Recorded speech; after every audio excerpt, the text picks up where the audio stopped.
चुनाव से पहले नेता जनता के पीछे और चुनाव के बाद जनता नेता के पीछे। अगर देश का मतदाता अपने नेताओं को हायर कर सकता है तो वो नेताओं को फायर करने की शक्ति भी उसे मिलनी चाहिए। और भारत के संविधान में जब आप राष्ट्रपति को इंपीच कर सकते हैं टेन्योर के दौरान, तो एमपी एमएलए अगर आपका नॉन परफॉर्मिंग है तो उसको हटाने के लिए क्यों नहीं राइट टू रिकॉल मतदाता को देना चाहिए। सर, आज मैं इस सदन में ये मांग रखता हूं कि जैसे इंडियन वोटर के पास राइट टू इलेक्ट है, वैसे ही राइट टू रिकॉल भी होना चाहिए। अगर देश का मतदाता अपने नेताओं को हायर कर सकता है तो वो नेताओं को फायर करने की शक्ति भी उसे मिलनी चाहिए।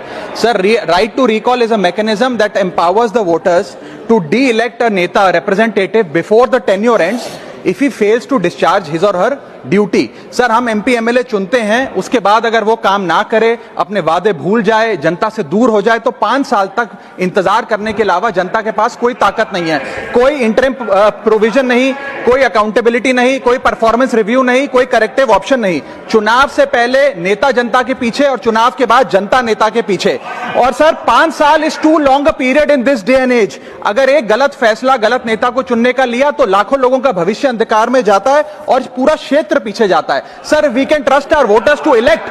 हमें अपने मतदाता पे विश्वास करना चाहिए कि वो अपनी गलती बदल भी सके राइट टू रिकॉल की ताकत से।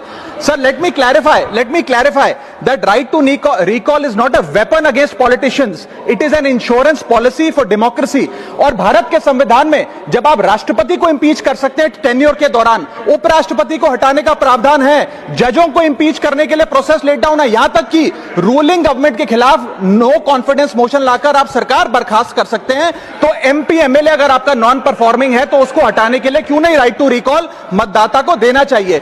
दुनिया की 24 से ज्यादा डेमोक्रेसीज में राइट टू रिकॉल का मैकेनिज्म लागू है, जिसमें यूएस, कनाडा, स्विट्जरलैंड जैसे देश है। मैं आपको उदाहरण देता हूं सर, कैलिफोर्निया में गवर्नर क्रिस डेविस नाम के नेता 2002 में चुने गए।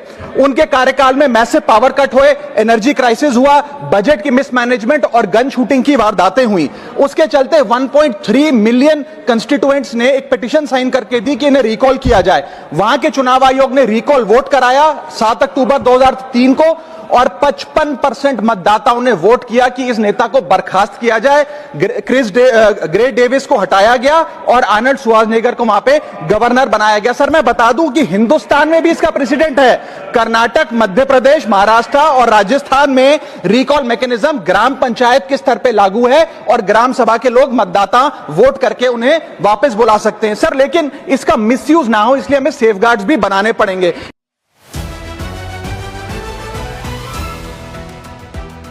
मज़ीद ऐसी अपडेट्स के लिए CRF न्यूज़ ऐप को फॉलो करना मत भूलिएगा।